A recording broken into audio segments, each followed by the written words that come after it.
So I've got a bone to pick. Got some kvetching to do, some bitching, some confronting, some calling us on our bullshit, calling us out. The only way this thing is going to move forward, anywhere in the universe, certainly on planet Earth, is if we're willing to introspect. If we're willing to face ourselves. If you don't face it within, you'll get to face it without. It'll come at you as emergencies. It'll force you to emerge and see what's going on around you. Now, in spiritual circles,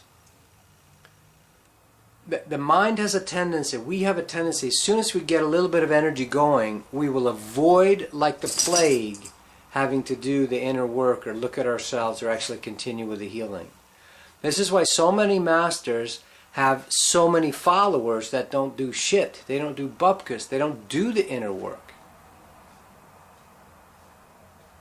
In the last few months, the last couple of years, I've run into situations where my little Pollyanna self has had to see these people don't want to go any further. Now, I'm including myself as well. I'm not saying I'm not scot-free here at all. But the real shift for the world to shift, for people who say, oh, I want a new reality, you know, somebody, oh yes, I'm so radical truth teller, I want to tell truth about everything, about the Illuminati and how horrible, and the free man sovereign movement, and I want to just get away from the system and just live by a river in my teepee up in the woods, and I just want to get away from it all, yeah? Well, you're never going to be able to get away from it all because you're running from yourself. If it's still in you, wherever you go, as within, so without, you're going to create it around you. The world is a perfect reflection. The world is a reflection of me. As I experience the world, you're really just experiencing yourself. What do you think oneness is? Oneness is you're experiencing yourself. There's only one being there, one person there. And all the individualities. So, how long is that bullshit thing going to work where you blame your parents, you blame the Illuminati, you blame the government, you blame the banksters, you blame. Blame is so lame. It's you. It's me. It's in us. We are the reflection of the world. The world is a reflection of me. If you believe in oneness, that's what you're going to experience. That's why when you take ayahuasca, you get your fucking ass kicked. She's as loving as they come. So is all the masters. They're so sweet and so loving. But you gotta look at your stuff, your subconscious, your own energy field. The measure of your ignorance is your belief in evil. Your belief in evil is the measure of your ignorance, your not knowing. So I've had so many examples. I used to just be Pollyanna about it. Let's just talk about it. Let's bring it up. And I think there's been only 2 humans in my life, actually one that I've met that's not been a master, that's been willing to do it. Willing to confront their own ego, to look at themselves. Now, if you're doing it too much, you need to back off. So you people that are super sincere and very sincere about facing yourself, you're almost beating yourself up all the time. You need to stop. You need to go to the movies. You need to go, have a beer, okay? Relax. But the people who are avoiding, we're avoiding it every turn. We think we can somehow out-finesse the Tao. If I just get this right, then everything will work out. What a bunch of horse shit. And you know that. The only thing that's going to make it work out, waiting to exhale, finally be relaxed, finally enjoy, finally have a shot at fixing the fall on planet Earth, the disconnection, the Luciferian rebellion, is one soul at a time being willing to do their own work. When I confront people a tiny bit, they run for the hills. I know it's scary as fuck. And we have to be really sweet about it. And masterful. Think how careful God's source has to be with us. just moves a little bit, we tilt, go unconscious, fall on the floor. One little UFO appears, boom, you just fall over. One little quantum energy movement in your field, you just go unconscious and to have repressed memories. So you got to make a decision. The courage. Someone like a Yogananda used to be William the Conqueror in other lifetimes, warrior and so forth. But the real warriorship, the real courage, is not in being willing to shoot yourself in the head, or, which I mean by shooting someone else in the head, that's shooting ourselves in the head. That's bullshit. That's infantile boys' games. Real courage. That's why soldiers can't handle the feminine emotions. Now, I've been soldiers too. We've all been soldiers. There's a righteous time to be a warrior, of course. But the real courage, the real sack, the real you got some balls, the real you got can fucking face it, is being willing to ask Source, I need the healing, I want the healing. Show me the parts that I need to change in me. Soon as it gets a little real emotional, a little confrontive energy with each other, people fucking disappear into blame. It's your fault, you're just crazy, I'm just going to cut you off and run away.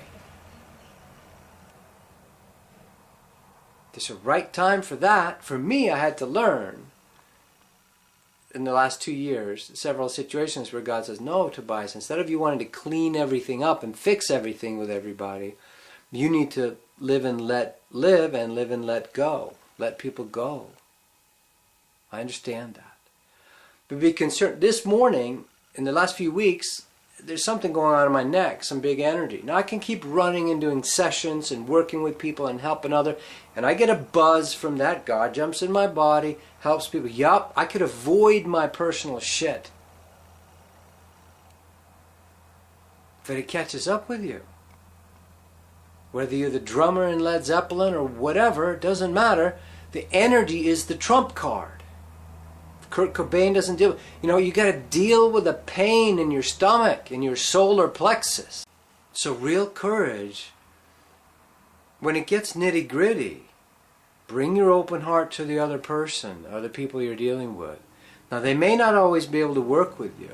They may not be equally yoked with you. But there's a fine line here of if you turn I want to be blaming and angry at the world, you're contributing to the pendulum swing of good and evil, the knowledge of good and evil. So the real courage I want to suggest is being willing to look at it. It gets difficult. Have the balls to step up. Now I overdid it. I would call everybody and go, hey, there's something I feel that isn't right with us, and can we work it out? And I apologize if there's something that went on. So God has had to whisper in my ear and say, look, Tobias, you need to let other people step up and do that sometimes, in some situations. But have the courage to look at yourself. That's the real healing. You really want to save all the cats, save the planet, save the dolphins, save the turtles, save the ecosphere. Look at yourself. I mean, it's so obvious with Greenpeace. There's no peace with those people. Or the Sierra Club. They've turned into exactly what they hate. You become that which you hate. It's the yin and yang symbol. Hello? You go too far into the white, you become the black. It's like a wormhole in 3 dimensions. When you travel too far one way, you turn back the other way. The universe is circular. You become that which you fight. Make an intention in yourself. And again, some of you, and I get letters and notes and emails from people because of what I do, I work with people. But if you're overdoing it, over-confronting, the world isn't a sleep world. It's still the dominant paradigm, so you can't put your tender heart out there and expect it to be understood and loved. You got to be wise as serpents, smart as your kundalini, super wise, and still gentle, loving, forgiving as doves, soft and sweet as doves. Yes, both. Kundalini wisdom of the cobra. You can't fuck with a cobra. If you're pure, the cobra will come and lay at your feet, but if you're not, that cobra will get you. So wise as serpents, meaning intuitive as the Kundalini, the primal reptilian brain. Get off blaming everybody else. Yeah, there's archons and reptilians. So fucking what? If you want to heal the planet, if you keep giving them energy, if you add energy to the adders, you're part of the problem. Heal yourself first. So that's what I know. I'm coming on a little strong. But this is the real healing. One soul at a time. One lost sheep at a time. Jesus, Krishna, Buddha, these guys are after. When someone comes to them, they're interested in the opening in that one being that's coming. They don't worry about the others in that moment. They're interested in that one opening that can occur. I heal me. I'm interested in healing me. If I get me right, then the world is right. Because the way you outlook, you're looking out, you're vibrating out as within, so without, get you right. That's been my interest and focus. Now I keep up with all the shenanigans of Flight 370 and the Ebola scams and the setup for World War III and all the machinations of the Western and Eastern Illuminati and all that. Yes, and the evil archons and ripped his secret bases on Mars and the moon and the draconian from all that stuff. Yeah, I agree. That started for me 30 years ago. I would be shown that. But that's not the solution. That doesn't bring you your soul back. And it doesn't really help. Now going through that phase, I recently said in the awakening process, there's a few steps. First step is you're ignorant. Ignorance is bliss. You have no idea. You wonder, what are all these weird people talking about chakras and ETs? Those guys are just wacko lunatics. Second step, life kicks the shit out of you. You get a divorce, bankruptcy, or cancer, or depression, or emotional problems, or your children. Something happens to snap you out of it. That's the wake up. That's the emergency. Third thing is wow, there's a whole spiritual thing going on behind the scenes. There's a deeper story. Jesus, we've been lied to about everything. Whether it's the medical system, or government, or religions, or we've been sheeple. You're like amazed. You learn the good and the bad of that. The good thing is that we are these spiritual galactic beings. You go take ayahuasca and go, oh my God, I didn't realize who I was. You also realize the evil Illuminati archonic deception on the planet. Then that really scares you and pisses you off and you go through an emotional purge. Spiritual emergence, spiritual awakening, the dark night of the soul. Then, eventually, you are born again. You start becoming a new creature in the Christos, in the Krishna, in the Buddhic field. And you start coming back out into the world as a whole new being. But you had to detox all that programming. That's when you're a baby God. Well, in order to become the baby God, so eventually you can become, don't ye know that ye are gods, as Joshua ben David spoke plainly to our faces. You need to go through these phases. That means facing ourselves. Both the glory, how glorious I am, and how beautiful and powerful, and so like a god in action that I am, as Shakespeare says. And here's my shit that I've been trying to hide. Here's my ancestral DNA crap of fear and things and past lives of horrible murder, suppression, sexual ritual, just feeling bad about myself, whatever it is. The interior psychological furniture needs to be moved out of the house, scrubbed down, cleaned out, fumigated. That's the work. The wise person works on themselves.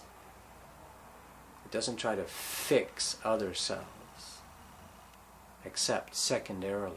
The wise person works primarily on fixing themselves, on healing and holos themselves. And then, as nature suggests, as God prompts, as God proposes, as the Tao infuses, you assist others just by your virtue of your being. The blamey contributing to the problem person is the person that spends all day on the internet looking up all the shit feeding on that, what does that say about you?